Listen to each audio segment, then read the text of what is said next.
Hey everybody, it's Wednesday, so have our weekly word from the pastor on Wednesday. And if I'm going to be really honest with you, I'm feeling pretty tired and not very motivated today. I just feel like a bit of a sloth. And it'd be great if I got on here and had a lot of energy and was like, hey, let's do this, we can do this, and all those things. And but to be quite honest, this week I've just been wrestling with the unknown about this whole situation and how long is this going to carry on, and just the worry about every little interaction and all those things have kind of gotten to me this week, just being really transparent with you all.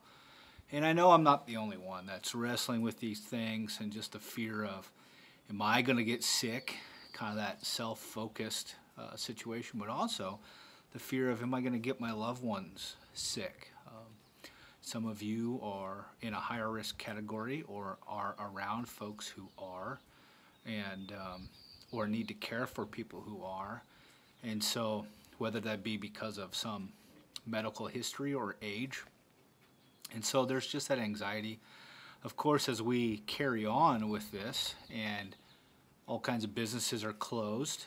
The questions of economy come and go, and how much money do I have in the bank, and how long can this go on, and those types of questions that come through your mind. And school issues for everyone who's at home with kids. I know for us, school has been so awesome for Rosie, and so important for her development.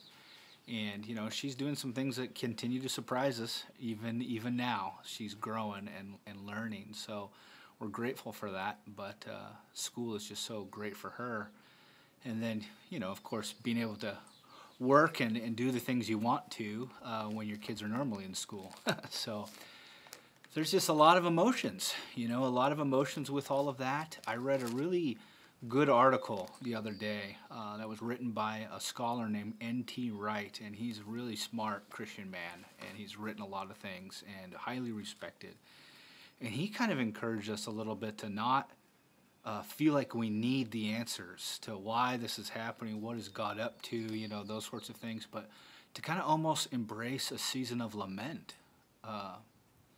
And I don't want to encourage everyone to go into a Debbie Downer situation, but there's a lot of lament in the scripture. There's a lot of "how long, O Lord" questions being asked. There's a lot of honesty and authenticity with God through prayer and things like that. And so I've been exploring the Psalms a little bit today, and there's a lot of Psalms where David laments and cries out and seems angry and sad and scared and those sorts of things. And that's in scripture for a reason.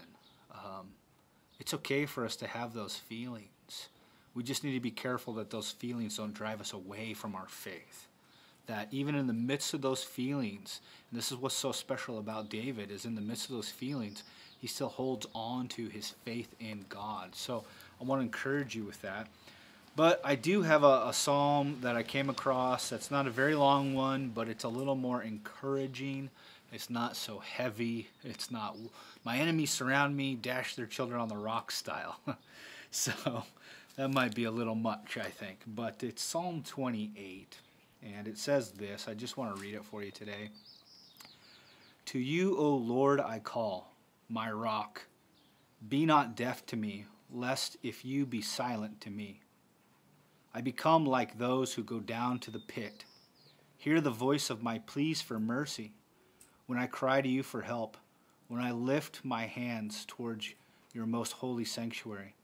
Do not drag me off with the wicked, with the workers of evil, who speak peace with their neighbors while evil is in their hearts.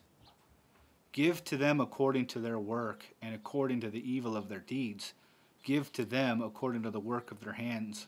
Render them their due reward. Because they do not regard the works of the Lord or the works of his hands.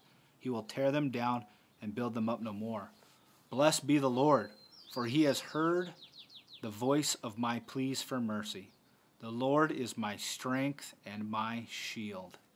In him my heart trusts, and I am helped. My heart exults, and with my song I give thanks to him. The Lord is the strength of his people. He is the saving refuge of his anointed. O save your people and bless your heritage. Be their shepherd and carry them forever. Let me read those last couple of verses for you once again. Verse 6 through 9. Blessed be the Lord, for he has heard the voice of my pleas for mercy. The Lord is my strength and my shield. In him my heart trusts, and I am helped. My heart exults, and with my song I give thanks to him. The Lord is the strength of his people. He is the saving refuge of his anointed. O save your people and bless your heritage. Be their shepherd and carry them forever.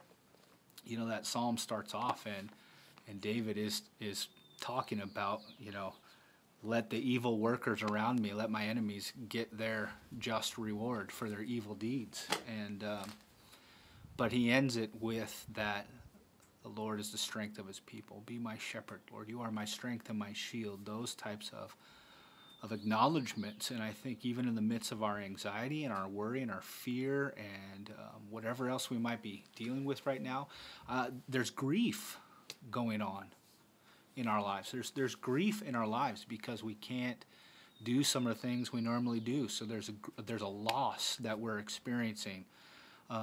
Even Monday, I was honored to do the graveside service for a longtime member of our church named Ken Shoup, and that's probably playing into some of my emotions this week, if I'm being honest. But because it hit me, like he was a giant.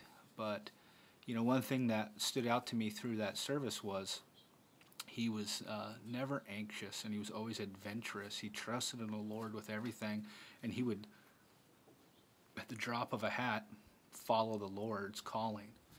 And I think we can learn a lot from that and from the psalm today, that no matter what we're feeling, we can trust the Lord. Just hold on with every little thing that you have, even if it feels like the last ditch effort, the last ounce of strength, to hold on to your faith. And like we keep saying, this is going to be over. This will end, and when we look back on it, it will be a blink of an eye.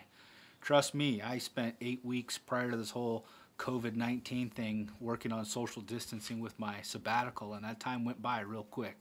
So, here's another month or so, I guess, of being at home with the kid. But anyways, I know so far we haven't gotten a lot of requests for help. And as this carries on, you might have some more needs come up. So please, don't be bashful. Send us an email at ccwarringtonnapa@gmail.com. That's kind of where we're trying to filter our prayer requests and our needs requests. So, and we'll try our best to figure out how we can help.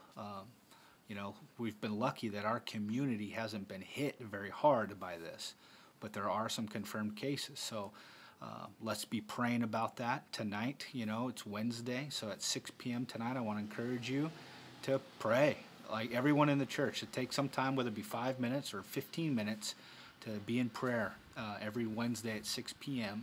for this whole situation, for our community, for the health workers and the world, that we would be healed, that the Lord would heal this land and his people from this whole situation. So anyways, that about does it for me today. We'll send out another video this weekend with some teaching through Core 52. Love you guys, and don't be afraid to reach out, and make sure you're connecting with your friends and your loved ones via text message, phone, email, whatever it is. Just call someone up and encourage them. Be a blessing to them, okay? Love you all. We'll talk to you again soon. Have a great rest of your week.